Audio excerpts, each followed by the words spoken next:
Hey everybody, welcome back to Creating Hanley. My name is Kimberly at Creating Hanley, and in today's episode we are making this star block 12.5 inch unfinished. It's called Galaxy X, and I believe it looks better from a distance. See how it kind of changes before your eyes? Like it looks different way back here as opposed to up close, doesn't it to you? I think it does, actually, to me. So let's get into it. We are making this star block right now. So this is for the second week. Now remember, in our So Year Full of Stars part 2, we are doing 12 star blocks. And we're doing 2 a month. So we're doing the second and fourth Thursday. Hard for me to say. The second and fourth Thursday of every month. So this is going to be the first one for April. The second week in April. This is called the Galaxy X Star Block. You could probably put it on point if you wanted to. Even like that. Look how different it looks. I like it on point better than this way. I think... No, that's not an X. Now this would be an X. Anyway, Quiltmaker's 1000 Blocks is where I got this pattern from. And it is right here on page 387, Galaxy X. If you have the CD, it is block number 760, Galaxy X. It's this one last month. We just did this one, the Talkin Turkey. So this is going to be another stitch and flip. Okay? In fact, the whole thing is pretty much a stitch and flip. So we did a stitch and flip here, and we're doing another stitch and flip here. So, but I like this one for the colors. It looks very springish colors here. So they have a cream or a white background. They have the green in the center, and then they have red, or this looks like orange, but they say red in the instructions. So it looks very springish to me. Now I made mine in colors more like a galaxy, more like space. So this is still, I'm still doing batiks. I'm losing my squares here. I'm still doing the batiks. The same, theme I've been doing this whole time, and I think I'm going to continue that this whole series. But this is the instructions right here. So I'll just say them out loud. You can pause, read this if you need to, or replay the video. So I'm going to call it green, cream, and red because that's what the instructions say, but I did not use that. So I will show you what I did. The green batik, 4 squares in 4x4. 1 square in 2.5 by 2.5 because that's the cornerstone right here. And then those 4-inch squares are here. And we're going to flip and stitch the corners. Now the cream, for the background, you need 8 squares of 2x2s. 4 rectangles, 2-inch by 6.5 inch. 4 rectangles, 2.5 inch by 4 inch. Now I know I'm going fast because this is going to be a long video. I'm not going to show the whole thing, and I'll show you why. And then the red, they use batiks actually. I just realized that here. And then the red color is 4 triangles, 2 by 3.5 for those, and 4 2 by 5 inches. Okay, so that's these down here. So you see the red, we're doing the stitch and flip on the backgrounds. So we have 2 units of the shorter one, and actually this is a longer one, and 2 units. So 2 units of long, 2 units of short, whatever, it works. So here's the stitch and flip, and here's the stitch and flip, and once you do those, then you just put it together. It's really that easy. So, and they also have the instructions down here. So if you need to read this, refer to stitch and flip. The techniques, I showed you that video on how to do stitch and flip several times. In fact, I believe I did one with paper foundation and another video with fusible foundation. So watch one or both of those videos to see how I did those foundations. The stitch and flip for this triangle right here. So it's going to be that exactly. And then we did the stitch and flip for the flying geese. And now we're doing stitch and flip for these sides and then for these squares, okay? And you can see that right here.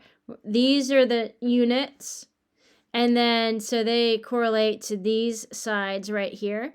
And then the green squares, you have 4 of those. So we're doing my fingers backwards, doing these stitch and flips here. And I'm going to show you how to do that. So you do that and then put that there. And then the middle piece, the middle row here is pretty simple. You don't have to do anything. You just sew them together. And that green, that one green is that center piece right there. Okay? Let's get into it, okay? Shall we? We shall.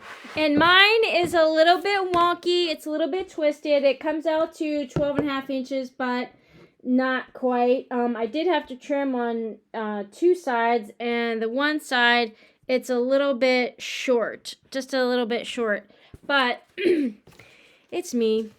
And my stuff ends up wonky, so it's not a big deal. But I know where I made a mistake, and it was in the cutting of this piece right here. So you see how these corners meet? These 3 corners all meet, but this was a little too narrow, and I'm not sure how that happened. I'm not sure how that happened. I think when I folded it, because I cut 2 at a time, I think when I folded over the fabric, it was a little bit short. Well, actually the bottom was probably a little bit short because I measured on the top. And so when your fabric underneath is shy of, the top fabric, you're not going to see it. And then when you trim or you slice along there, it's going to end up being short. And I think that's what happened. I don't really know for 100% sure on that because all of the others are fine. All of the others are perfectly the right size. Just this one turned out short. So that's what I'm assuming what happened. And then I was like, oh no. Then I looked at my other ones and they seem all fine too. So I think that's what happened because I cut them all at the same time. So I think just one, you guys know what I mean, right? I think just one was like a little bit short there, and then when you trim like this, you cut all around, and then this one was hiding. Anyway, these are what the pieces look like, and I labeled some of them with letters, my stickies, and then, so let me show you what colors I did. So this is my background color. So in your instructions, it says cream. You could go lighter. I went darker, so I did my voids in dark, because I wanted it to be more like space colors, like outer space. And then here's my green. It's kind of turquoise, purpley, lavendery. So that's my green. And then my red is definitely lavender. So I made it different. And I think, like I said, I think it looks better from a distance. And I kind of like it better like this than like this.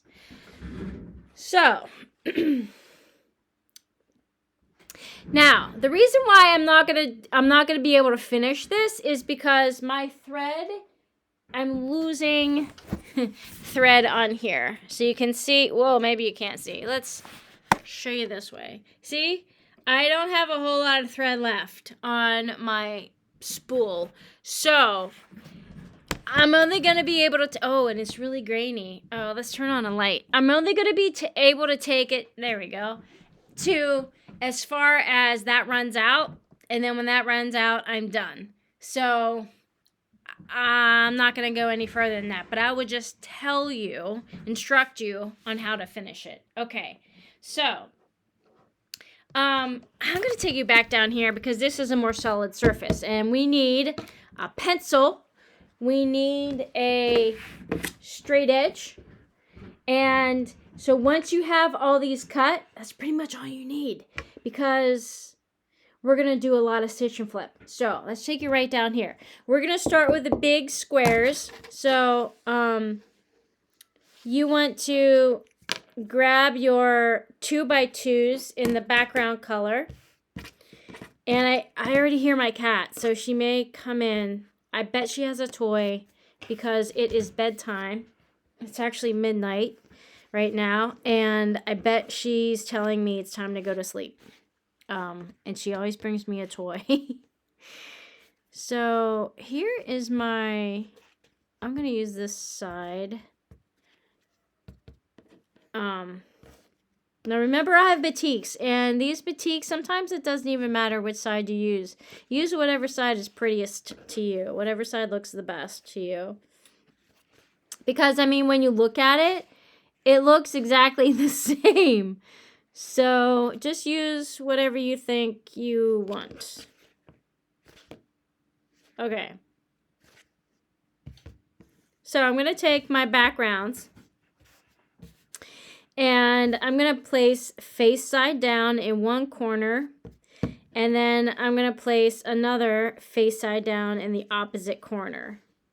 Now, if you want to, you can pin them, but not right now. But I'm going to do all 4 of these because I'm going to try to get everything like efficient.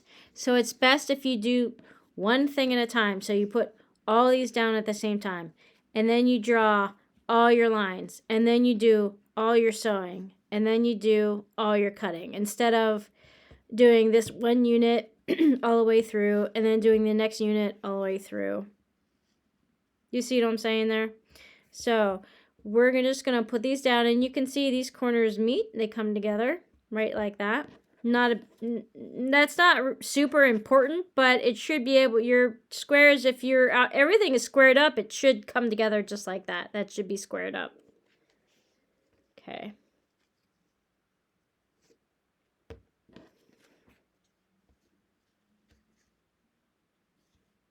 Now, get your straight edge.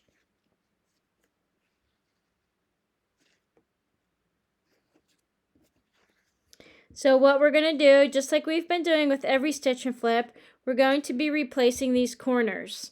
And that is shown, that is demonstrated right here. So this is the square, and then these are the corners here and here that were stitch and flipped, that were replaced. Okay, you can definitely see that. All right, so we did that 4 times. Here's the corners. And then down here, yeah, you got it, okay? So, the way you do this is very important because you don't want to mess this up. So this is not a flying goose. You're not going to be doing a line like this. No. You're going to be doing a line from this corner to this corner, okay? So we're just replacing this tip right here. So, get a drawing utensil that you are actually going to see the line, and I have to draw kind of dark on this dark fabric. Now, if you wanted to, you can pop a pin in and hold that place. Now, for me, sometimes pins shift the fabric, so I don't always like to do that, but I'm making 4 of these, so I want to make sure that they all stay in the same place. Okay. Now, why is that being weird? All right, now, for those of you who've already done this before, you already know what I'm going to say. But, oh, you can't even see that line. I was hoping that the lid would shine.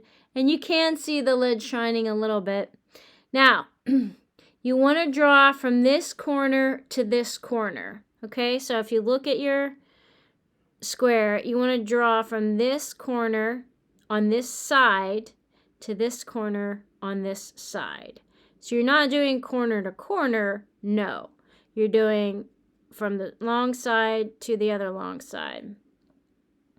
And I try to draw as straight as possible because I'm going to sew just to the outside of that. So I'm just going to make that thread like just to, it's just like a thread stitch over. Like it's just on the outside. So this is the inside of the fabric because here's the center. And as we go towards the corner, I'm going to call this the outside of the fabric. So you're going to sew your stitch line just to the outside of that fabric.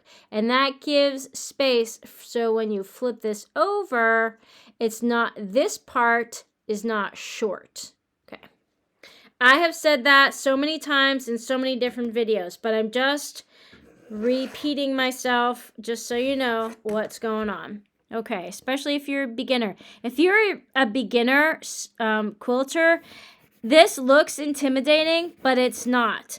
Look, I'm just doing mostly drawing right now.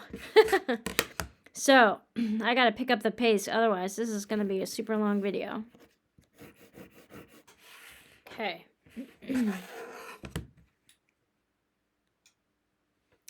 So, you just want to make sure, and do you have to place these down first and then draw your line? No.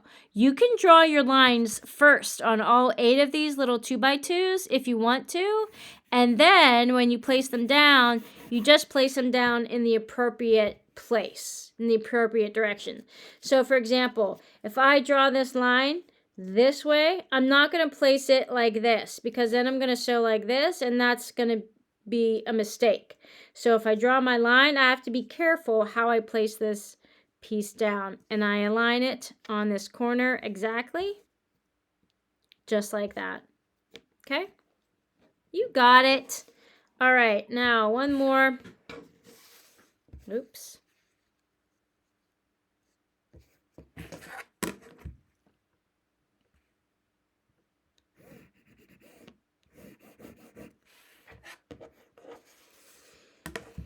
Okay, now I know you can't really see that very well. You can't really see what I'm doing very well, but it's the same for everyone, okay? So I just did all 4 of those squares. I'm going to set this aside for now, and I'm going to take my other backgrounds, and the directions say for your creams, now remember mine are blue, but take your creams or your background, and we can set this square aside because this is the center. We don't need to do anything with that right now. Okay, now for the cream, this is C, this long one, 2 by 6.5 is C, and then the short one, 2 by 6.5, 2.5 by 4, this is F. Okay, so in reds, now I know it's lavender, but red, the short one, 2 by 3.5 is D, as in dog, and then the longer one, 2 by 5.5 is E, Edward, okay? So you're going to take, to make your first unit, well, it says number 2, so the first one we made is number 1. So the second one, you're going to take C and D.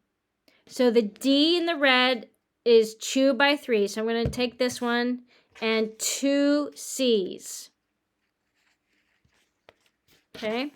So there should be 4 of these and 2 of these backgrounds. All right. Now, what we're doing is we're extending this side here. But what we want to do in order to do that is we have to make a perpendicular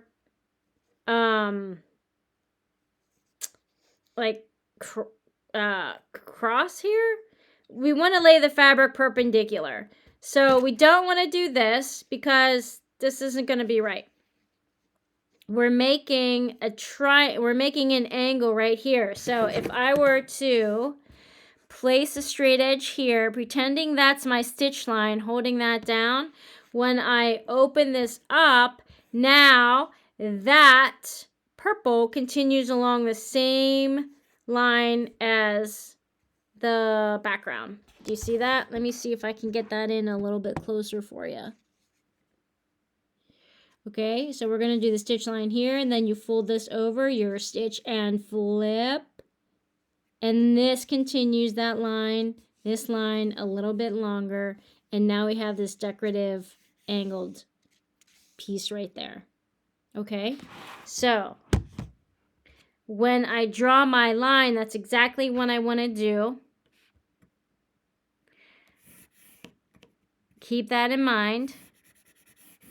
And if you need to, you can X out the part that you don't want, that you are cutting off, that is waste, okay? So there is a little bit of waste with this, but I already addressed that in other videos.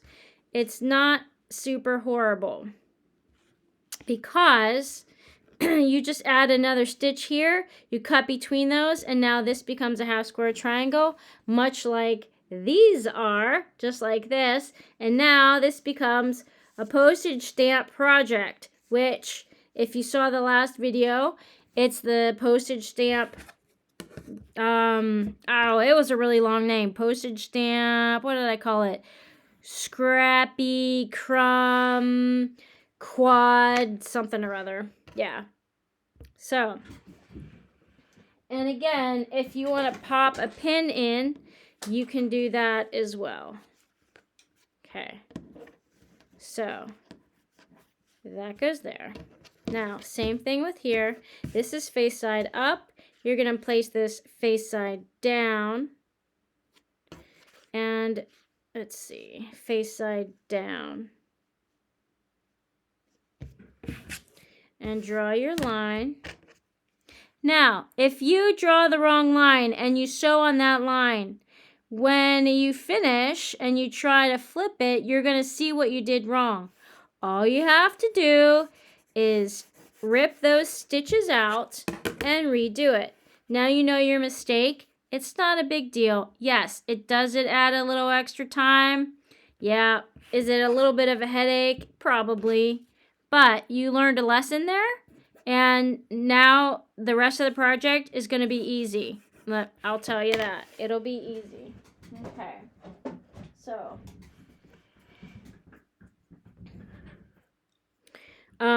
okay, so that's these.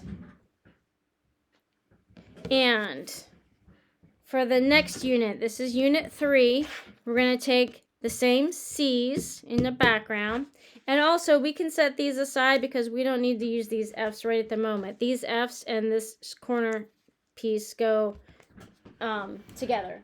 So, we can just set those aside. Now, that means the only pieces left are the long red ones. And we're going to do the exact same thing in the long red. So, figure out which side you want face up. Put the one face up side down. This is the back of the fabric then. We're going to draw our line. Corner.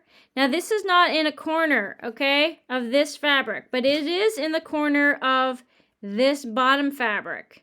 So that is what I'm putting my straight edge at. Okay, I don't know if you need to see that a little bit closer.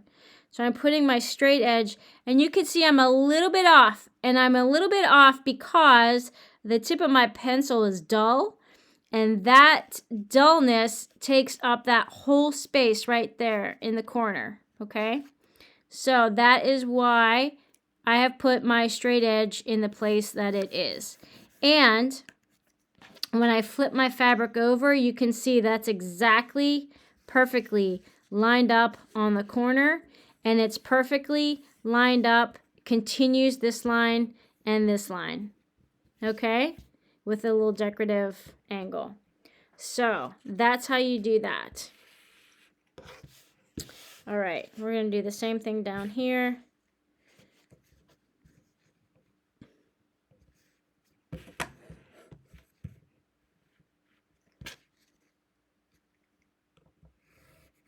Now there might be other ways to do this, and if you're not new to quilting and you're not new to stitch and flip, sorry, I'm grabbing some pins. Then tell me what method you use in the comment section. That might help somebody else out in the future, or it might help me out in the future. Because now remember, I've only started. So for those of you who don't know, I only started quilting during the pandemic. So back in 2020. And that was because I had a sewing machine. I had an old 1970s something Singer machine. And I dug it out of wherever it was in my house. And I wanted to start using it. Well, as soon as I started using it, it broke. And back then, we couldn't go to stores. So I couldn't go to the sewing machine mechanic because you couldn't go there. And so I bought a new one. And because I bought a new one, I spent several hundred, not 700, but several $100s, probably like $400 or $500 on my new. It's my new brother, and I promised myself that I would not spend that money just to make a few hundred masks for medical staff, but that I would learn how to use the machine and use it quite often. So it wasn't going to just be like a one and done kind of deal. I wanted to really get use out of the machine. So I did. And I taught myself how to quilt from a bunch of YouTube videos. And I've been doing it ever since. And then I started my own YouTube video because, because I kind of wanted to like record what I do. And two, it's kind of fun. I wanted to build a community. And also, I'm a massage therapist, and I thought I might need a retirement job, and maybe, doing YouTube videos on how to show people how to quilt might be a fun way to, make a little money in retirement. Well, joke's on me. I've been doing this for a couple of years now. No income from this. So I'm not sponsored by anybody. There's no affiliate links. There's no, there's none of that. So I just do this for fun right now. Maybe someday I'll get monetized, but for now, I'm not. So it's just all fun. But this is raw. It's always unedited at the time, right now at this time. I am trying to learn how to, be more patient and edit, but that's not the case at the moment. So that's why sometimes my videos run a little bit long. But I think I put in a whole bunch of cool nuggets. Like, you probably wouldn't get if I just made like a 3-minute video. You're not going to get all this extra, like, oh, why do you sew the line that way? And why do you sew that way? A little bit off the line. And, what happens if you sew the wrong way? Sometimes I make mistakes. Mistakes are unedited. They are in the film. So you see, if you make the same mistake or you know what to do, how to avoid that mistake. So anyway, let me show you what I'm doing here. So again, I'm putting the needle just to the... Now that needle looks a little crooked, actually. You know what? The needle looks a little crooked. So I'm just going to add a leader and see what's happening. All right, I'm going to change the direction of the needle, the placement. There we go. That's what I want. Okay. Now this leader, it's called a leader because it's just a little piece of fabric that I've sewn over forever. And you can use that, especially if you're using corners in. So if you go corner in, the corner of this fabric can fall down into these feed dogs under here. And then you have to like yank that out, which is never good for your machine. So if you add the leader, what that does is it keeps, it starts the fabric and then you can just keep feeding that through, and the fabric, the point usually does not fall in, so it's all good. However, I'm starting on the side, this long side. Even though it is at an angle, you want to follow the line, not the line of the fabric, but the line that you drew. So it's still at an angle, but it's still on a flat side. So I don't necessarily need to use a leader. See all these cool little nuggets. And then you just follow right to the inside. Now I'm going to cut this thread, which I really don't want to, but I'm going to show you. I just sewed right. You can see where that line is. You can see where I sewed. And that is because when I flip the fabric over, that thread has mass. And the fabric also has mass. But check this out. It is, well, you can probably see better on the back. It's pretty straight. Good. Now, this little piece gets cut off. But before I cut it off, I'm going to save it by adding another line of thread. And then See, there's 2 lines of thread there, and then you just cut in the center of those, and then you save, you open that up, and you've created a longer line, and then you save this little crumb, and this now becomes a postage stamp half square triangle. Look at that, guys, for your crumb collection. All right. Let's keep going. Now remember, I said my thread's gonna stop at some point. So I'm just gonna show you how to do a couple of these and a couple of these, and then I'll show you how to put the piece together, okay? Because, because it's gonna, a couple of things are gonna happen. One, the video is gonna get way too long. And 2, I'm not changing the thread on film. I'll change a bobbin maybe, because that's super easy. Not that changing a spool of thread is not easy, but it just, I don't know. I just feel like I shouldn't show, I don't know. It's just the wrong video for that. Anyway, so I'm chain piecing. This is now called chain piecing. This piece is done. Just going to do a couple more stitches and then put this one in, paying attention on where the line is and where I'm sewing. And now if I want to, I can use my new nippers. I showed you in this video, in the previous video, my review of these nippers, and I just nip that off. And voila, check this out, guys. Yes, that's what it should look like. Okay, cool. We're going to set that aside, and I'm going to sew the second line on here. Now, do you have to do this? No, absolutely not. This little square is not part of the project, so you don't have to do that. I am going to bring this out, and then I'm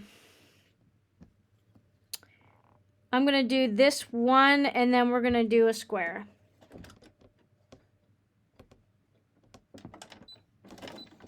Oops. There we go.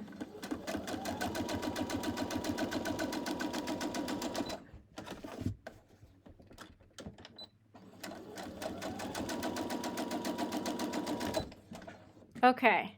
Now let's bring these squares out, the 4x4s, and very carefully draw this through, or send this through. Now again, on the outside line of the line,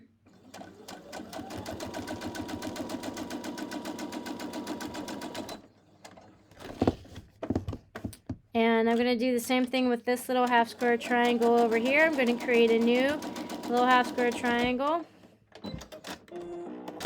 just like that. Cut this apart, and here's the other one. Yeah, this one I didn't do such a good job sewing. You can tell on the back here how far off from the line I was. See how far off from the line I was on that one? Now, if I wanted to, it's super easy to fix. All you do is just sew. You just pick up like right here. Just keep sewing and then draw and then sew a little bit closer to that line. Not a big deal. Or the other thing you can do is simply fold it right there and then iron. Fold that there, just like that, and then iron. See that? That's right on at that point now. You just fold that there, iron it down, and then when this goes into a seam allowance, into the next, when it's sewn to the next piece, that's going to be sewn right in, and it's going to be locked in, and not a big deal. So, see? That's why I add little nuggets. Okay. All right, we'll do this one, and then I'll show you how to put these together. And I'm trying to be very, very precise because my stuff ends up being a little bit wonky anyway. Because I do kind of go fast, and sometimes I don't see these lines very well. I don't know, I have the wrong lighting or something, I don't know. Okay, because my glasses are new, so it's not that I need a new prescription. Glasses are new. Okay, so now, see the double lines there? So let's cut right between these lines. And then you flip this over. Voila! You've done it. Okay, now I have a dry iron on. Bingo! I'm going to take it over to my iron. So I'm going to see if you guys can see this. All the way over here. And then I iron to the dark side. Just iron that open. Iron these little corners open. Again, you just place the iron. You don't have to swirl it all around. Swirling it all around over your fabric actually stretches the fabric and makes your pieces wonky. So, just like that. Nice, guys. Okay. So, let's do one of these. Let's cut this apart. And then we're going to iron this open too. Voila! Okay. Iron, iron, we're good.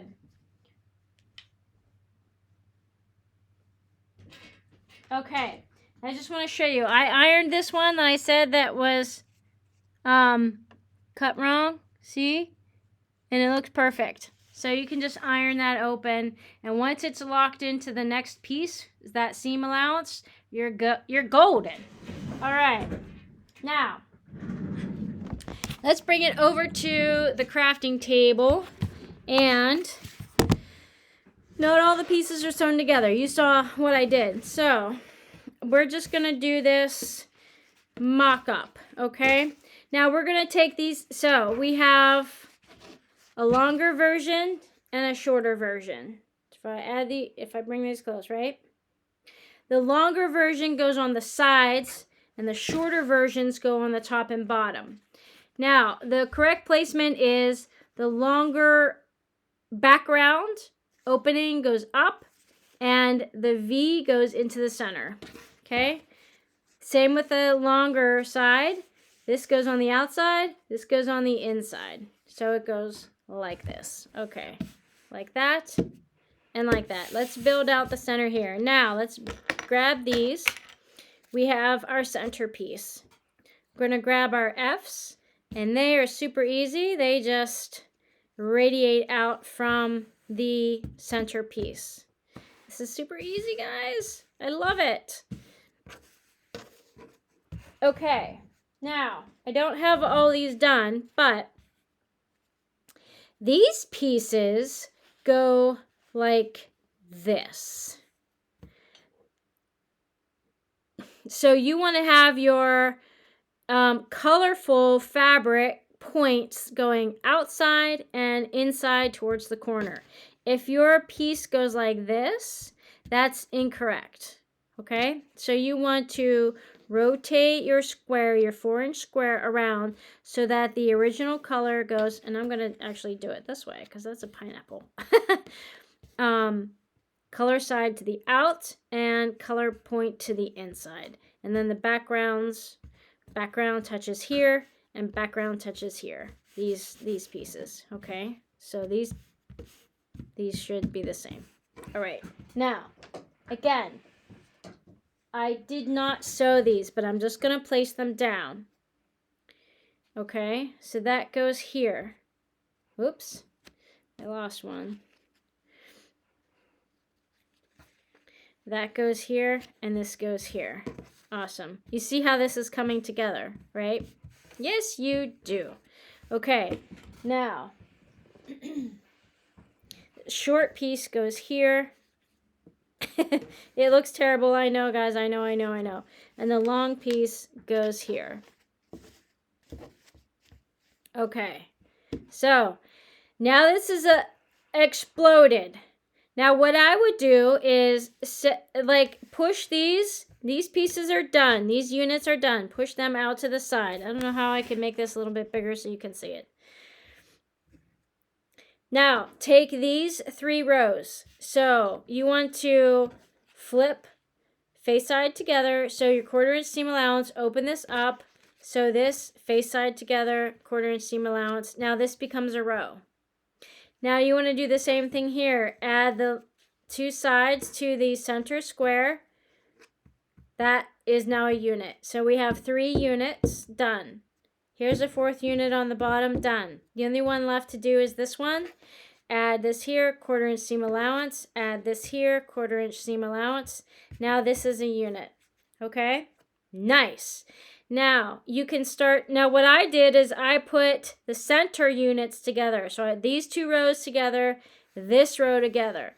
Now once I have my center block done, all I have to do is the side and the sides and the top. So do the short ones first because that makes the most sense. Put the top and the bottom on first, and then you can do the sides, left and right. And that is how you get this block. I love it, guys. So it's relatively easy. All we're doing is stitch and flip 8 times. We just do for 8 blocks. Well, maybe double that. So 16 stitch and flip times. And then you just sew them all together. Piece them, like place them down in a puzzle, like a little puzzle, and then just sew the rows together. And then you get this. I still like this way better. Totally. To me, this pops to me. This does not pop to me. This pops. I don't know why. It's the same colors. It's whatever. But I love it. So have fun making this. It's called Galaxy X from the 1000 Blocks Quiltmaker's book. All right, y'all. I'll see you on the next episode. Bye for now.